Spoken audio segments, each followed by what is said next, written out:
कश्मीर के पहलगाम में हुए आतंकवादी घटना में 28 हिंदुओं को अपनी जान गंवानी पड़ी है। ऐसा बताया जा रहा है कि इस आतंकवादी घटना में आतंकवादियों ने हिंदुओं का धर्म पूछकर उन्हें मौत के घाट उतारा है। जब से इस देश भर के अंदर इस घटना की जानकारी मिली है, उसके बाद से ही हमारे देश के लोगों के अंदर गुस्सा है और जिन हिंदुओं ने अपने परिवारजनों को खोया है, उनके प्रति संवेदना और गम का माहौल है। देश भर के लोग इन आतंकवादियों से बदला लेने के लिए बेताब हैं। हमारे देश की सरकार ने भी इस आतंकवादी घटना के बाद कुछ कड़े कदम उठाए हैं, जैसे कि पाकिस्तान से जो सिंधु जल समझौता था उसे फिलहाल के लिए रद्द कर दिया गया है। इसके अलावा पाकिस्तान में जो राजदूत थे उसको भी जाने के लिए कह दिया गया है और भारत में जो भी लोग पाकिस्तान से आए हुए थे उनको तत्काल प्रभाव से 1 मई तक भारत छोड़ने के आदेश दे दिए गए हैं। एक तरफ पूरा देश गुस्से में और गम के माहौल में डूबा हुआ है, वहीं दूसरी तरफ हमारे देश में एक पॉलिटिकल पार्टी है बीजेपी। आईटी सेल वालों को मानो आपदा में अवसर तलाशने का मौका मिल गया है। ऐसा लग रहा है कि बीजेपी के लोग, बीजेपी के समर्थक इनके आईटी सेल वालों को इसी प्रकार के किसी घटना का इंतजार था।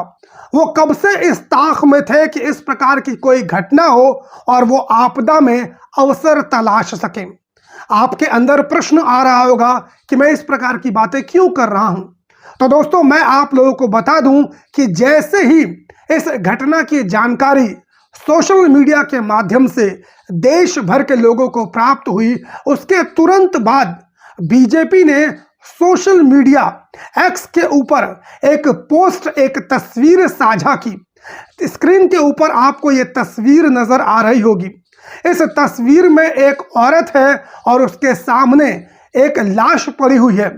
वो लाश किसी और की नहीं, उसी औरत के पति की है और वो अपने पति की लाश को देखकर रो रही है। इस तस्वीर को सोशल मीडिया के ऊपर साझा करते हुए बीजेपी आईटी सेल और बीजेपी वालों ने लिखा है, जाति नहीं धर्म पूछा। अभी तक इस आतंकवादी घटना में जितने भी लोगों की मौत हुई है, इनकी चिता की राख अभी तक ठंडी भी नहीं हुई है कि बीजेपी आईटी सेल वालों ने इसमें अवसर तलाशना शुरू कर दिया है। और बीजेपी खुद जब अपने सोशल मीडिया हैंडल से इस तरह की बातें कर रही है, तो बीजेपी के समर्थक पीछे कैसे रह सकते हैं। उनके अंदर तो पिछले 10 सालों से लगातार मुसलमानों के प्रति जहर भरा गया है और वो भी इस मौके पर राजनीति करने से बाज नहीं आ रहे हैं। लगातार गोदी मीडिया के द्वारा, बीजेपी के समर्थक लोगों के द्वारा ये प्रश्न, ये सवाल किया जा रहा है कि देखो किस तरीके से मुसलमानों ने हिंदुओं का धर्म पूछकर उन्हें मौत के घाट उतारा। उनकी जाति नहीं पूछी, उनका धर्म पूछा। इसीलिए तुम भी जातियों में मत बटो और हिंदू बनकर रहो, क्योंकि बीजेपी के लोग ये बात जानते हैं कि अगर सभी हिंदू धर्म के लोग सिर्फ हिंदू बन के रहेंगे तो इससे बीजेपी को फायदा होगा। बीजेपी चाहती है कि हिंदू धर्म के लोग, जिसमें एससी, एसटी, ओबीसी के लोग भी आते हैं और इनकी संख्या सबसे ज्यादा है, ये लोग अपने हक और अधिकार की बात ना करें। ये लोग नौकरियों में आरक्षण की बात ना करें। ये लोग विश्वविद्यालय में अपने प्रतिनिधित्व की बात ना करें। जो विपक्षी पार्टियां जातिगत जनगणना की बात करती हैं, वो इस प्रकार की बात ना करें।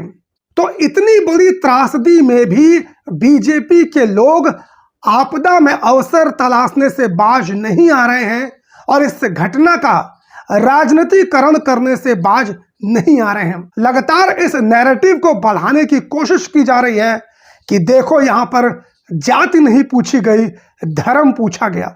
लेकिन मैं उन तमाम लोगों से इस वीडियो के माध्यम से यह कहना चाहता हूं कि तुम लोग चाहते हो ना कि हिंदू एकजुट होकर रहे, हिंदू धर्म के लोग जातियों में ना बटे, यही चाहते हो ना?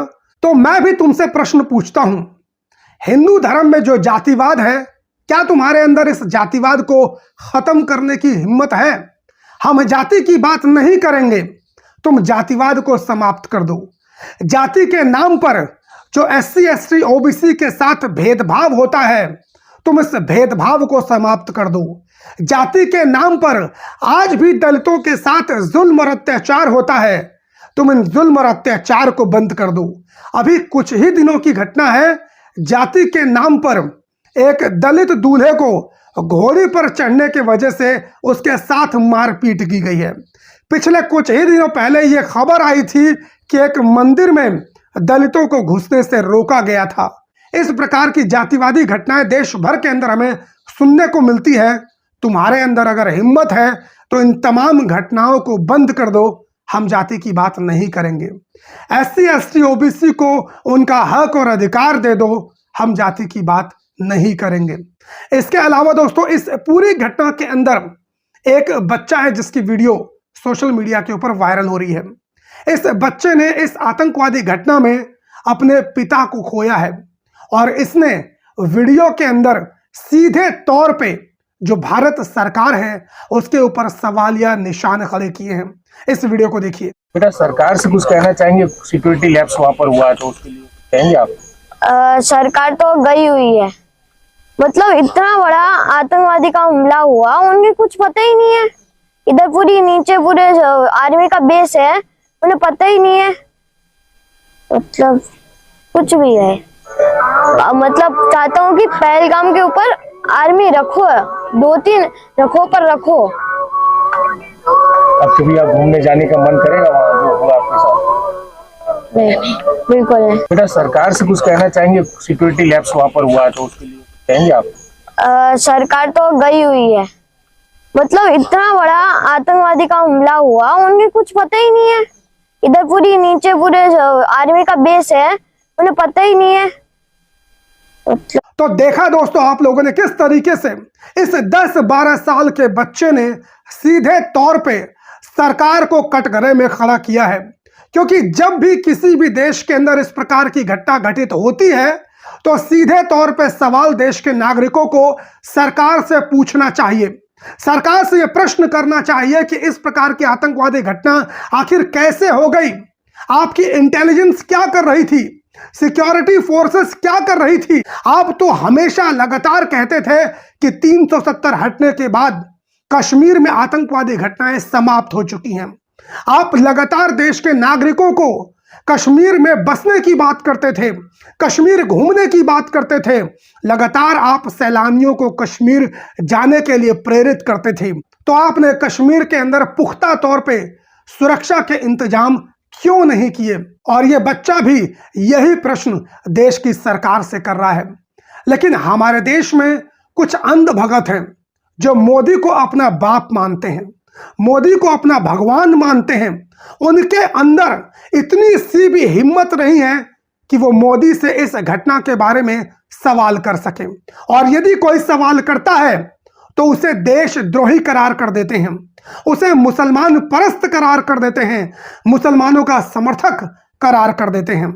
उनके अंदर इतनी हिम्मत नहीं है कि ऐसी घटनाओं के ऊपर वो सत्ताधारी पार्टी से सवाल कर सके, क्योंकि वो लोग पूरी तरीके से बीजेपी के गुलाम हैं, नरेंद्र मोदी के गुलाम हैं।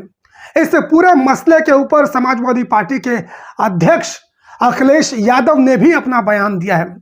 इससे पहले दोस्तों मैं आप लोगों को बता दूं कि एबीपी न्यूज़ की पत्रकार है चित्रा त्रिपाठी, वो इस पूरे मामले के ऊपर कवर करने के लिए वो कश्मीर गई हुई थी और कश्मीर के लोगों ने उसको गोदी मीडिया गो बैक के नारे लगाए और गोदी मीडिया कश्मीर से जाओ, उनको अपमानित करने का काम किया गया। चित्रा त्रिपाठी को वहां से भागने के लिए कश्मीर के लोगों ने कहा, क्योंकि चित्रा त्रिपाठी और इस जैसे पत्रकार लगातार इसको हिंदू मुस्लिम रंग देने में लगे हुए थे, माहौल को पूरी तरह से बिगाड़ने में लगे हुए थे। तो इस पूरे मसले के ऊपर अखिलेश यादव ने क्या कुछ कहा, आप भी सुनिए। इसीलिए आपने देखा नहीं किसी मीडिया के एक रिपोर्टर के साथ क्या व्यवहार हुआ है, और इसलिए व्यवहार हुआ है क्योंकि पिछले कितने वर्षों से आप क्या गा रहे हो, क्या सुना रहे हो। आप सच्चे पत्रकार नहीं बचे हो।